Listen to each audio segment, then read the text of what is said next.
Hi, இன்னைக்கு என்ன பார்க்க போறோம், நம்ம சிஎன்சியில் பேசிக் ப்ரோக்ராம் எப்படி பண்ணுறது. பேசிக் ப்ரோக்ராம்னா என்னன்னு தெரியும்னா, நம்ம வந்து மிஷினுக்கு ஒரு டேட்டம் இருக்கும், பார்ட்டுக்கு ஒரு டேட்டம் இருக்கும். அந்த பார்ட்டுக்கும் மிஷினுக்கும் ரிலேஷன்ஷிப் கொடுக்கறதுக்காக தான் நம்ம ரெண்டு டேட்டம் யூஸ் பண்ணுறோம். அந்த டேட்டம் வந்து எப்படி யூஸ் பண்ணலாம்னா இன்னைக்கு இந்த வீடியோவில் பார்க்க போகிறோம். இதில் வந்து ஆடுன்னு இருக்குது, ஆடுன்னு வந்து கிளிக் பண்ணுங்க. இப்போ ப்ரோக்ராம் நம்பர் இருக்கும் 1001ன்னு கொடுத்துங்க. டிஸ்கிரிப்ஷன் வந்து ட்ரைனிங் கொடுத்துங்க. இங்கே டேட்டம் கொடுத்துக்கலாம். டேட்டம் கொடுத்துட்டு எனக்கு வந்து 05 டூல் நம்பரு, டூல் ஆப்செட் வந்து ஒரு 15, ஸ்பிண்டில் வந்து 1500, 250, 125, இசட் வந்து 100 கொடுத்துட்டு ஓகே கொடுங்க. இப்போ வந்து ப்ரோக்ராம் வந்து ஆட்டோமேட்டிக்காக ஜென்ரேட் ஆகிடும். இதில் வந்து நம்ம என்ன தெரிஞ்சுக்கணும்னா, ஃபஸ்ட்டு வந்து ப்ரோக்ராம் நம்பரு ஃபஸ்ட்டு இருக்குது, அதோடைய டிஸ்கிரிப்ஷன் என்ன பார்ட் நேமோ அந்த நேம் வந்து இங்கே கொடுத்துக்கலாம்.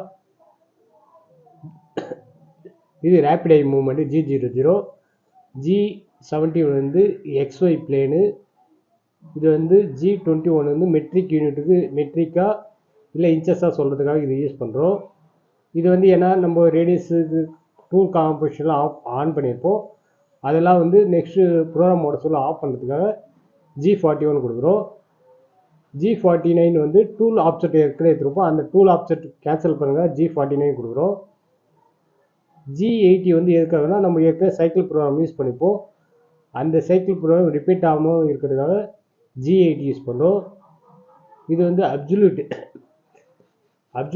அப்சல்யூட் மெத்தடுக்காக யூஸ் பண்ணுறோம். நம்ம வந்து G91 இன்க்ரிமெண்டல், அங்கேருந்து ஒவ்வொரு ஸ்டெப்பு இங்கேருந்து ஒரு 10 அதுக்கடுத்து ஒரு 10 பண்ணுறதுக்காக யூஸ் பண்ணுறோம்.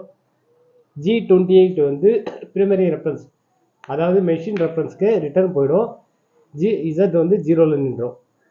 இப்போது டூல் நம்பர் வந்து 05, இது வந்து M06 ஆட்டோமேட்டிக் டூல் சேஞ்சுக்காக நம்ம வந்து யூஸ் பண்ணுறோம். நம்ம 10 டூல் வச்சுருந்தா 10 டூலில் ஒரு எந்த டூல் வேணுமோ அந்த டூலுக்காக ரெண்டாவது டூல் ஒன்றா M06 கொடுத்தீங்கன்னா ஆட்டோமேட்டிக்காக டூல் சேஞ்ச் ஆட்டோமேட்டிக்காக ஆகிடும். அடுத்த ப்ரோக்ராம் இப்போ G00 ரேப்பிடை மூவ் ஆகும். இது வந்து சொல்லியிருப்பேன் XY பிளேனு, இது வந்து அப்சல்யூட் மெத்தடு. G54 வந்து ஒர்க் ஆப்செட்டு, இது வந்து X வந்து 250 mm, Y வந்து 125 mm, ஸ்பிண்டில் ஸ்பீடு வந்து 1500, ஸ்பிண்டில் வந்து கிளாக் வைஸ் ரொட்டேட் ஆகும்னு சொல்கிறோம். இது வந்து G44 வந்து டூல் ஆப்செட்டுக்காக நம்ம கொடுக்குறோம். Z 15 mm safety distance 15 mm எடுத்துக்காக, இசட் வந்து 100 mm. இது வந்து கூலண்ட், மிஷினுடைய கூலண்ட் ஆன் ஆகும். அதுக்கடுத்து இங்கே ப்ரோக்ராம் ஃபுல்லாக எழுதிக்கலாம். லாஸ்ட்டாக வந்து எப்படி ப்ரோக்ராம் முடிக்குது, M09 கூலண்ட் ஆஃப் ஏற்கனவே கூலண்ட் ஆன் பண்ணிப்போம், அதை ஆஃப் பண்ணுறதுக்காக. ஸ்பிண்டில் ரன் ஆகிட்டு ஸ்பிண்டில் ஆஃப் பண்ணுறதுக்காக M05. இப்போ ஏற்கனவே வந்து அப்சல்யூட் மெத்தட் இருக்கும், அப்சல்யூட் மெத்தட் வந்து நம்ம இன்க்ரிமெண்டல் மெத்தட் மாட்டி G28க்கு நம்ம மூவ் பண்ணி Z0 வச்சுக்கிறோம். அதுக்கடுத்தது மிஷின் ஓம் பொசிஷனுக்காக G28 கொடுத்துட்டு X0 Y0 கொடுத்துரும், ஓம் பொசிஷன் போயிடும்.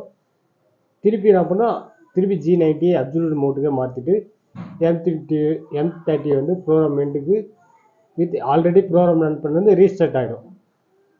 அதுக்காக இதை யூஸ் பண்ணுறோம். ஓகே ஃப்ரெண்ட்ஸ், இது வரைக்கும் எங்கள் யூடியூப் சேனல் சப்ஸ்கிரைப் பண்ணுங்கள், கமெண்ட் பண்ணுங்கள், லைக் பண்ணுங்கள், மற்றும் ஷேர் பண்ணுங்கள். இந்த வீடியோ பிடிச்சிருந்தால் ஒரு லைக் மட்டும் பண்ணுங்கள். ஓகே ஃப்ரெண்ட்ஸ், தேங்க்ஸ் ஃபார் வாட்சிங்.